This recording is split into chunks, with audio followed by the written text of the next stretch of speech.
So, are you all set? Ready to start investigating?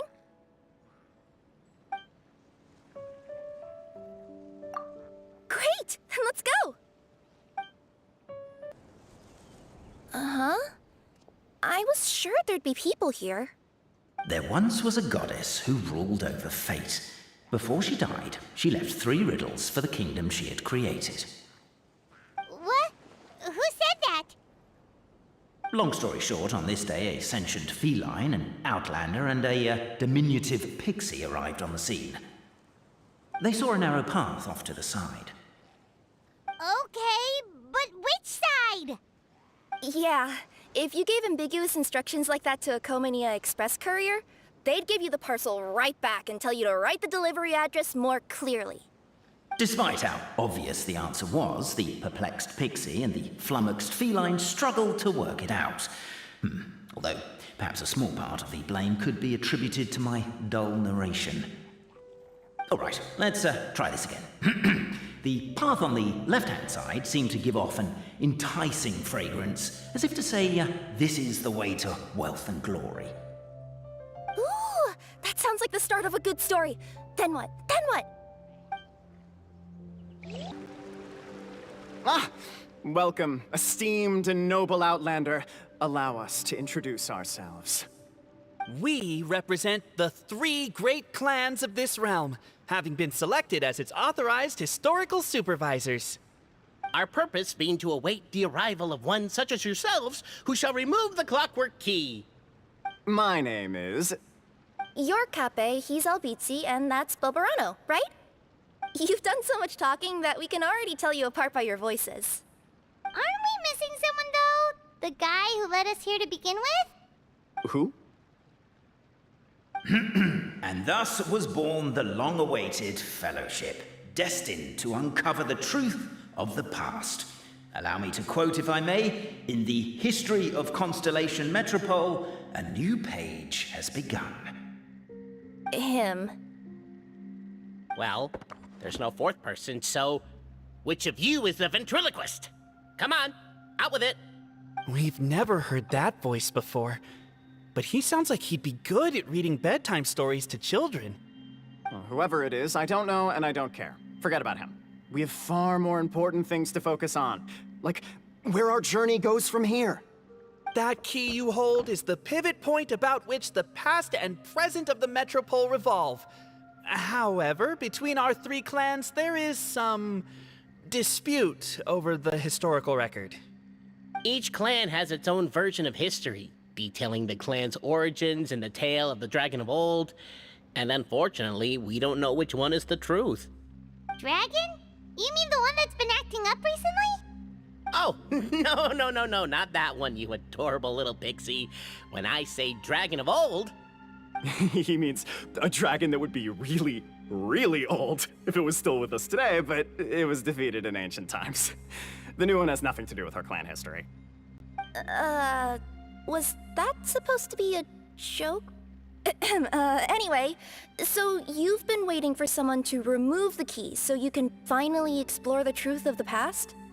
Not just explore it, but argue incessantly about it. Honestly, I don't care that much. Cape's the one who's always bothering us about it. What we need to figure out is who resolved the dragon crisis.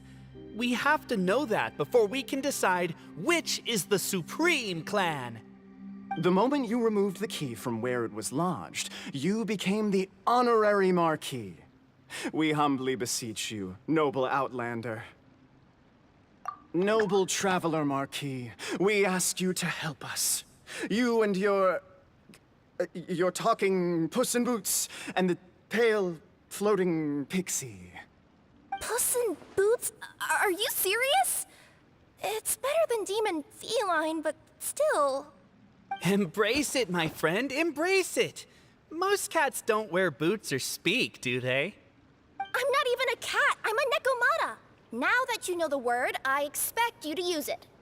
Please allow me to lead you all to a sacred memorial site. It will be much easier to explain what needs to be done once we are there.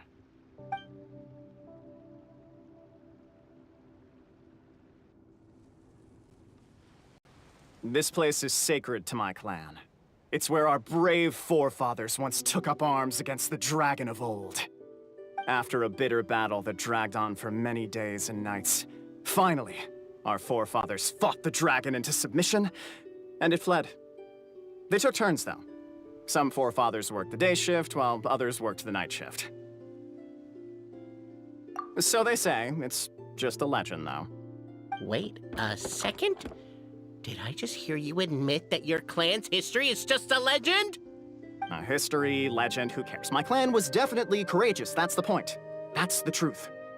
And isn't the truth what we've all been arguing about non-stop for all these years? Capet's words gave the traveler food for thought. Could it be that the truth in a fictional world is equivalent to fiction in the real world? But that would have to wait. Apparently, Capet was not alone in his pilgrimage to this sacred site. Unwanted company had arrived. The traveler and the talking cat, Nekomata, decided to teach them some manners. Your martial prowess and show of courage are a more vivid reenactment of my ancestors' feats that suit the modern aesthetic. Now, let's get down to business. As we all know, time is but an illusion. Time may flow line by line, page by page, or frame by frame, but usually it flows in the form of springs and gears. And that clockwork key you have in your hand can turn back time and make the past reappear. Well, actually, my view is that the illusion of time is more of a problem of consciousness. Gears power the body, while the body is the vessel of the conscious mind. But the mind cannot understand the dimension of time, so we experience instead an endless continuum of moments as the pinion of now turns along the rack of ages. I'm getting flashbacks to when I was delivering packages to the Sumeru Academia. A teacher once asked Albizzi what his greatest fear was, and he replied, dragons. Boberano was asked the same question. He replied, time, and repeated the argument we just heard. The teacher then turned to Capet and posed the same question. He replied, Boberano. The manuscript that tells the truth of the historical record, the blueprint to all of creation, the work of the great mage themselves. It can be found at the beginning of the gear rack, and on the very first page of the book. Paimon didn't follow all that, but basically, you're just saying that we need to put the key in and turn it all the way back? Exactly. It is said that in the beginning, the goddess of creation took the goddess of fate's manuscript as a blueprint, placed it under the goddess of prophecy's starry realm, and generated the world from a few magic arrays. So in a few moments, when the great clockwork key turns the local time here back to the very beginning, we will restore the magic arrays back to their original configurations.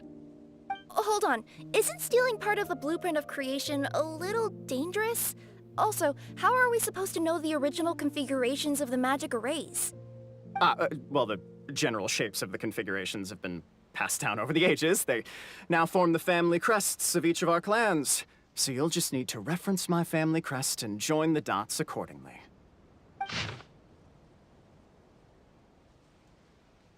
To address your other concern, when the house has already been built, do you really think that taking away the construction crew and blueprint will cause it to collapse? The Traveler Marquis prepares to insert the great clockwork key into the nearby keyhole. Behold, the sacred writings that record the truth of... No, wait. That have shaped the truth of history. Gather round and let us bear witness.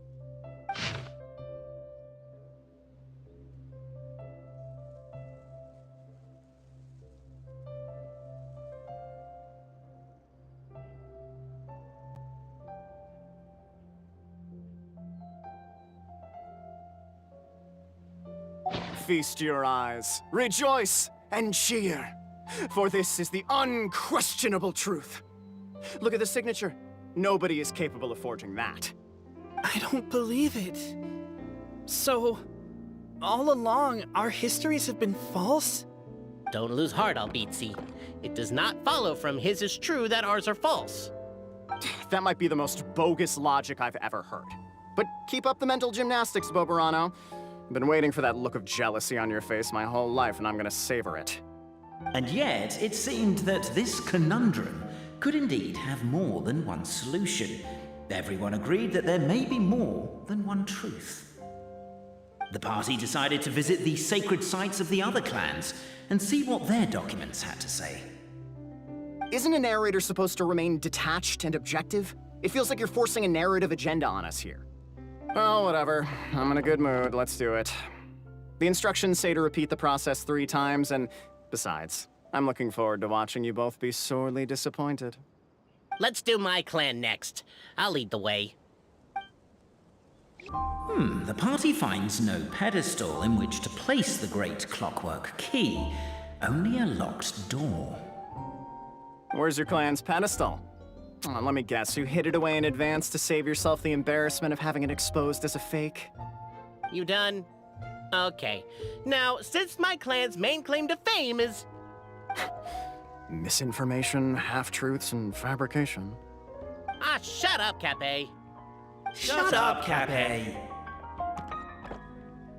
I swear, if I wind up dead one day, the murderer was Boberano. Let those be my last words. My clan's claim to fame is that we outwitted the dragon of old and stole its treasure. Ergo, all articles of value that we own, including the pedestal for the clockwork key, lie behind that door. So, next step is open the door? Almost. There's one step before that. The door is protected by a smart interrogation system. We have to answer its questions, and if we get them wrong, we will alert law enforcement. Jeez. Well, do you at least know the answers? The correction fluid of time has dyed white the pages of the Book of Wisdom. No, I don't know the answers. But worry not. I had a quick word with the constabulary in advance. They'll ignore the alarm if we get the questions wrong, so answer without fear.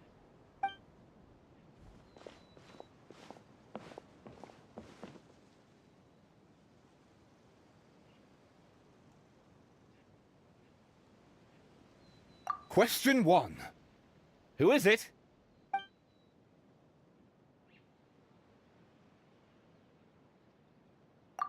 The great yokai, Nekomata in boots. And the trusty travel guide, Pixie! Travel guide. Trusty travel guide! Question 2. By which virtue did the ancients defeat the dragon?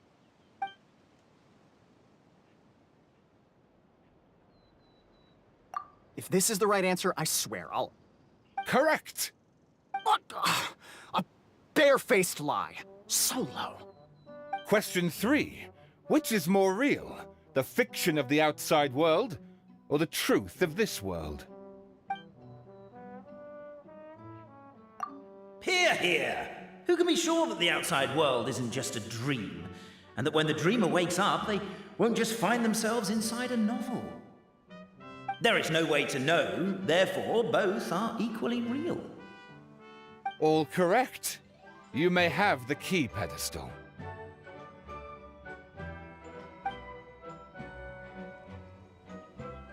Traveler Marquis, you know what must be done. Please insert the great clockwork key. Oh, and this is my family crest.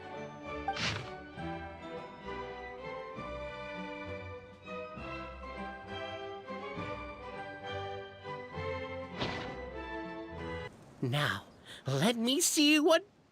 What elaborate fiction the Clan of Wisdom was able to conjure up. If anyone's listening, I would like to submit these as my last words. I surrender.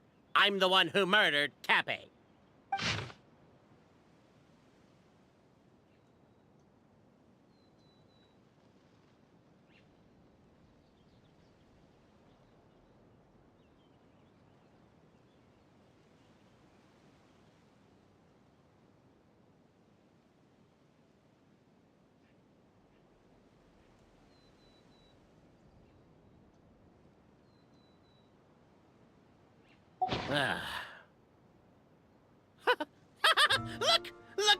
clan's history is true as well! Ah, there's that same unforgeable signature again, right here! What? Oh, does this mean that my clan is the only odd one out? Given that my clan's wisdom is such a subject of ridicule in your eyes, I will now appeal to my own personal intelligence, which I believe far surpasses that of my clan at large, and make a prediction. It seems likely that the claims made by each of our clans regarding their history and virtue are all true. Boberano? How can that be? Oh, I get what's going on. Once, when I was drinking with Gujiyai, she bet me a round of dried fish that I couldn't guess which cup the umeboshi was under. Whichever one I guessed, I was always wrong, and Gujiyai would lift a different cup to reveal the umeboshi. But then, I learned later from one of the shrine maidens, Miyuki, that all of the cups had an umeboshi under them. Just goes to show, I still got a long way to go before I become a great yokai. Oh, don't mind Fox Lady. That's just her way of teasing you. Actually, that reminds me. We can now open these 3 treasure chests. And unlike the guessing game you mentioned, this one's not a trick. Cool. Well, once you've plundered the last of Boberano's family wealth, we can go to my clan's place. The cohort of truth seekers followed Albizzi to his clan's sacred site. They arrived to the site of a giant guard towering over them. Up ahead is my clan's gigantified guard. He can be a little pig-headed, and he's incredibly strong. Your weapons won't even scratch him. Wait, but wasn't Kappei's clan the one that's all about strength? So, what do you guys believe in then? Oh, the guard is one of Kappei's people. Size is a coveted trait in the clan of strength, after all. Mine is the clan of empathy, and our key contribution is growth serum. What's empathetic about that? Our ancestors believed that, just maybe, the dragon of old didn't mean us any harm at all. Perhaps the dragon simply didn't notice us, since we are so very tiny. So, they drank the growth serum and grew even larger than the dragon. Then, they set the dragon down, calmly explained their perspective, and eventually taught it how to empathize. The serum isn't what it once was, though. Nowadays, it doesn't make you grow all that much, and it actually makes you lose your empathy. So, I advise we take a detour.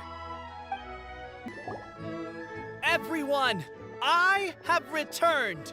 I come with the long-awaited Marquis and their followers to search for the lost origins of our clan. Well, we weren't told anything about that this morning. Get out of here! Leave us alone!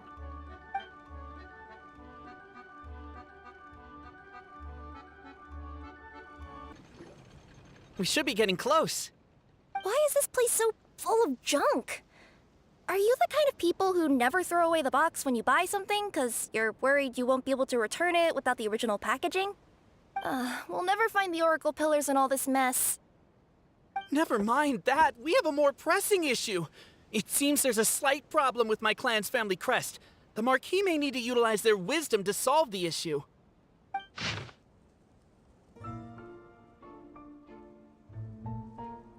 Wisdom too, huh? Well, you guys have a bit of everything, don't ya? Except empathy. This is the last one.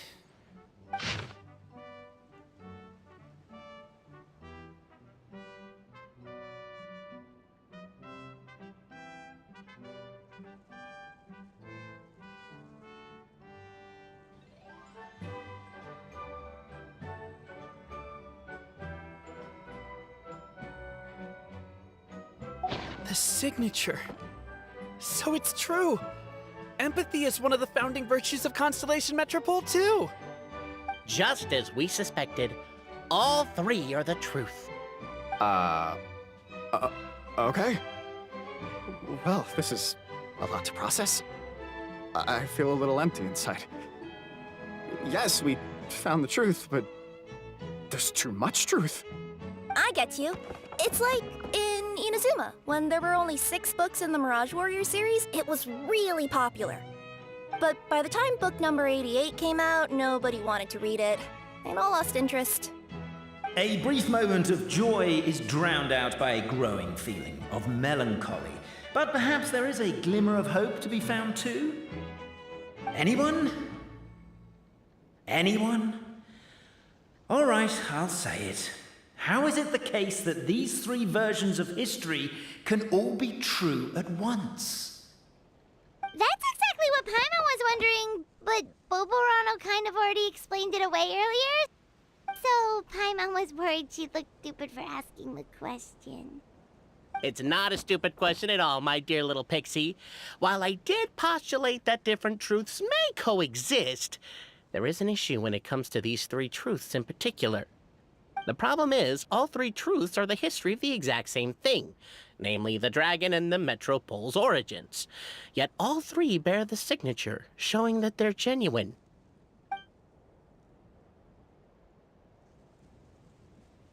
Suddenly, the sound of a bell rings out.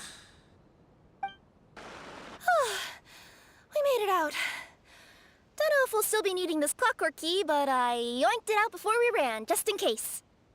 Okay, but back to the truth problem. There are three conflicting versions of the truth, and somehow they're all still true. What is that supposed to mean? I don't know.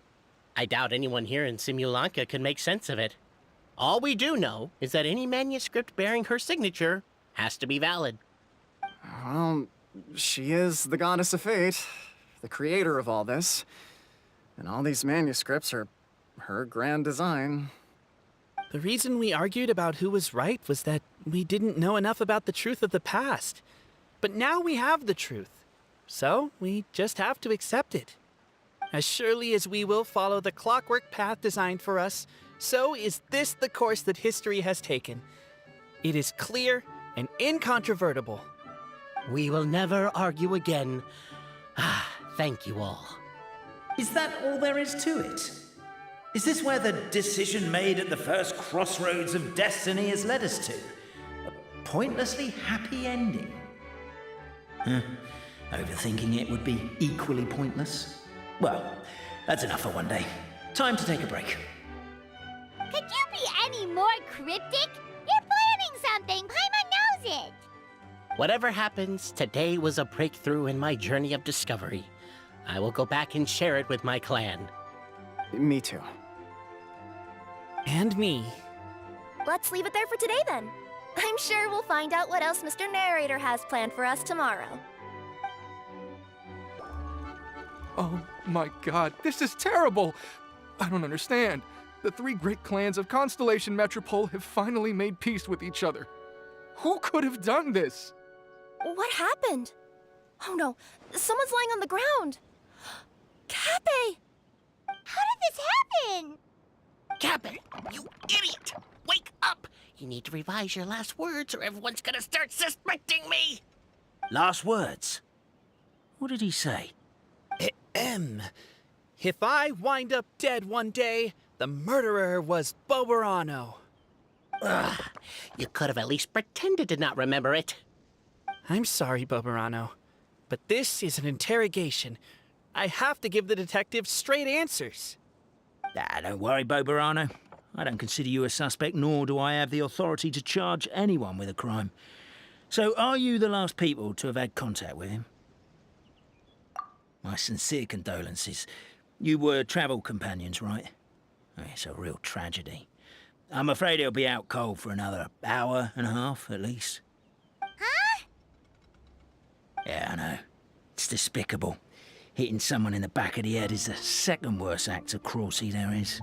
The first being replacing their gear oil with extra strong glue. So, Cappe's not dead? His gears, metal frame and shell are all still in excellent condition. It's just his energy supply that's been all messed up. Wait. But surely you can't be suggesting that just because Cappe isn't broken, there's no need to go looking for the culprit. No! There's a need! Huge need! Unfortunately, this is rapidly turning into a cold case. There's no evidence and no witnesses. Unless there's an official clockwork pedestal, the goddess of prophecy around here somewhere. Excuse me. Then suddenly the long-lost dragon of old flew across the sky. Where? Where? I didn't see anything. Wait, why can't I move? Oh, my mistake. It was just a cloud. Or a bird. Or something. If only we could turn time backwards and replay the crime.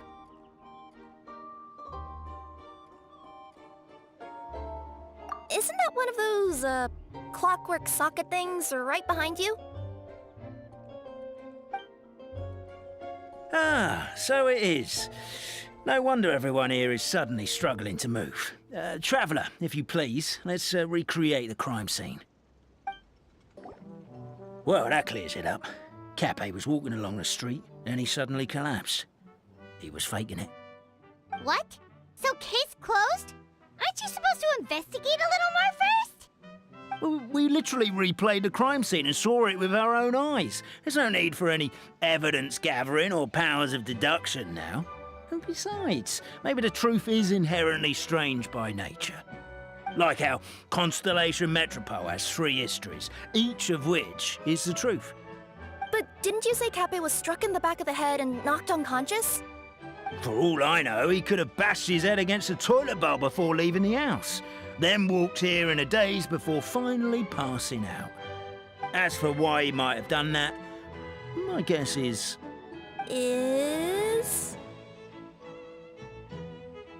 With the Supreme Clan question left unanswered and the tension in Constellation Metropole suddenly wiped away, he was looking to create a new source of conflict. Only then would the city feel alive again. Do we really think he's capable of that, though? Sounds like a pretty complicated conspiracy for the average Simulanka resident. Traveler, something about the crime scene isn't sitting right with me. It just seems unnatural. Also, anything outside of the immediate area won't have appeared in the replay. Is it possible that something was missing from the scene? Why don't we search the area? Wait, what are you doing? Oh, we're gonna head to Cappe's house to check the toilet bowl for signs of an impact. Hello there. Have you seen my spear by any chance? Someone was shouting about a dragon a minute ago, and I instinctively threw it into the sky. Yeah. Come here. Whatever it is you were looking to buy, please do come back tomorrow. It's just, I have to close early today. A bottle of growth serum has gone missing. If someone's stolen it with the intention of harming others, the consequences could be disastrous. There's a whole investigation into it, so I gotta close the shop while I do an inventory count. If it turns out I'm wrong and I miscounted, I could be charged with filing a false report and disturbing the peace. You're not from these parts, are you? Just visiting? Yep, that's right. Why? What's up? Ah, well, I was gonna offer you a great job in the Titanium mines. A safe and secure working environment. Doesn't sound very safe. At least not as safe as being a courier. To keep the titanium ore intact, we use specially designed pickaxes that can't cut through it. Even if you struck a person with it, it wouldn't so much as leave a scratch. And in terms of labor intensity, the work has been rated as Class 2 physical labor by a reputable organization. Even cats can do it. I'm not... never mind. I give up. Welcome to Paimon's world. Mind you, I don't know what happened today, but somehow a pickaxe has gone missing. Maybe one of the giant guards broke it down, so someone took it to perform a rapid resuscitation procedure. Sounds pretty brutal for a first aid technique. Still, a missing pickaxe. Huh. Is it just me, Traveler, or does it seem kinda suspicious? Let's say one of these was the weapon used in the assault. Which one do you think it is?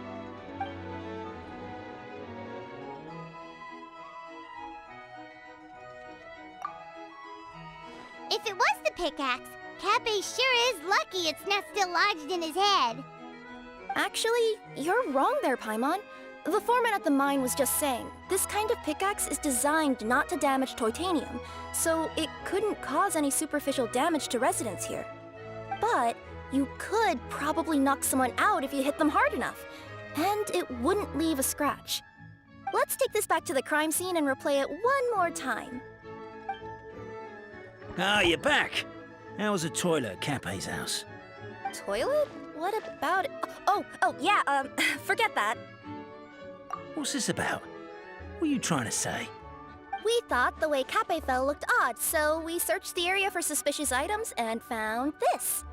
It could have been deliberately placed out of range of the crime scene so it wouldn't show up when we replayed it. Now we've retrieved it, we were gonna replay it again. You don't mind, do you? Oh, I just remembered I forgot to turn off the clockwork switch in my kitchen.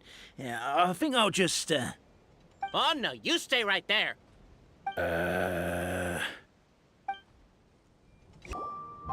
So, it was you!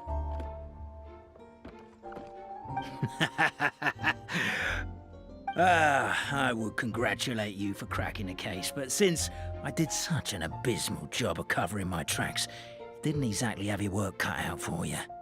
So, all I can say is... Catch me if you can!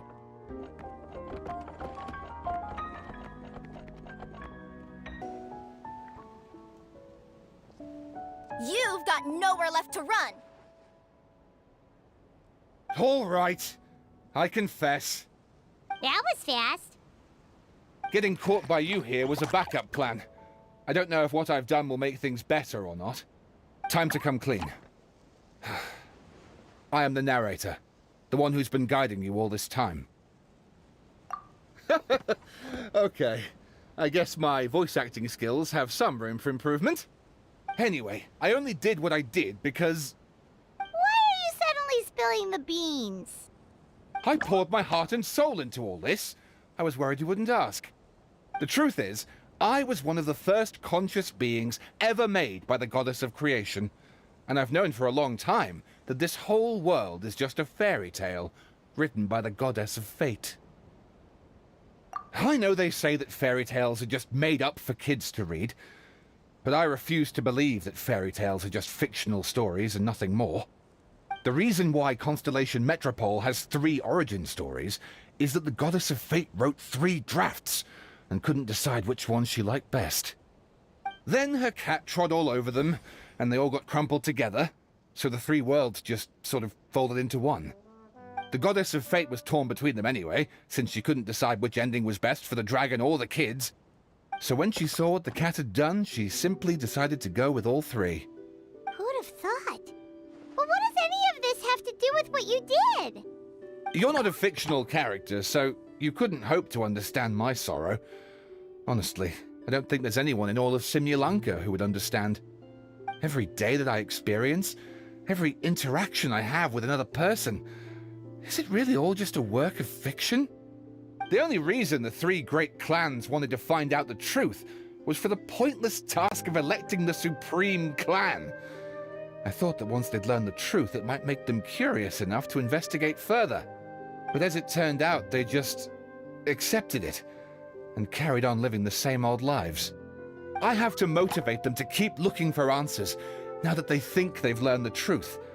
I have to make them uncomfortable with the superficial explanation that they took at face value. And I have to figure out, once and for all, while you real people from the outside world are still here, are we real? Oh. That's my full confession. Time for you to take me back. I'm guessing I'll probably be forced to make a public apology, then sentenced to half a day in solitary confinement. I definitely deserve half a day. Oh, also, pass this message on to Cape, Bobarano, and Albizzi, if you could. The Great Clockwork Key was originally put in place jointly by the ancestors of the 3 clans. If the 3 of them had any ability to cooperate whatsoever, they'd have been able to remove it by themselves. Over all these years, not once have they ever tried removing it together. Oh, my poor child. There's one thing you've been mistaken about this whole time. Ah! Whose voice is that? Detective? Was that you? Your voice acting's actually pretty good. The reason fairy tales are suitable for children is that they help them to understand the world. Fairy tales may be works of fiction, but at their heart lies an internal logic that is undoubtedly real-world truth in a condensed form. Perhaps they simplify good and evil, and perhaps they hide the darkness in metaphors. But let there be no doubt. The world within fairy tales is as real as can be. And by extension, you and your compatriots are also real. Goddess! Is it really you? The line that separates footnotes from narrative can never be crossed. Never the two shall meet. This is why you have never heard my voice before. But now you wish to break free from the story, and there's a cat nearby, so you can hear my echo. Necromora! Just your echo?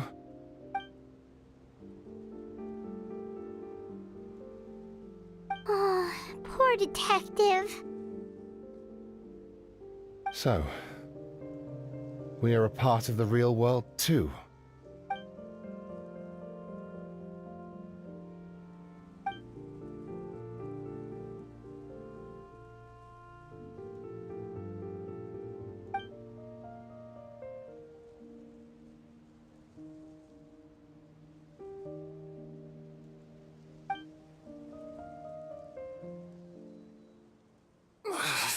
My head's spinning. Albizzi just gave me a quick rundown of the situation. So you caught the detective? Sorta. We chased him until he surrendered. Oh, and he asked us to pass on a message.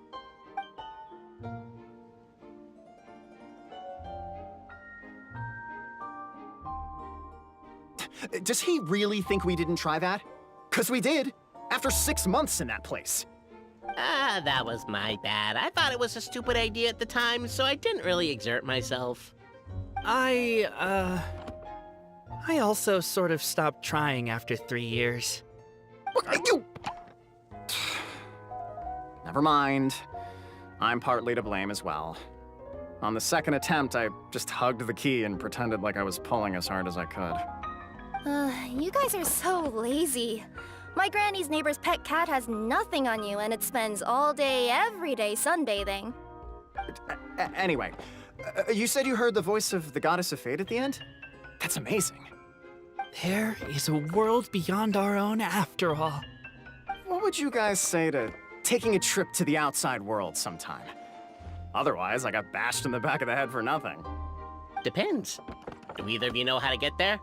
But yes, I agree we should go. And not invite the detective, just to annoy him. But maybe the reason we've never worried about whether we're real or not is that, unlike him, we weren't there to witness the creation of this world. We've never had any reason to doubt that we're real. If someone ever convinced me that these delightful dimwits, Cape and Albizzi, weren't real, oh, I'd be devastated.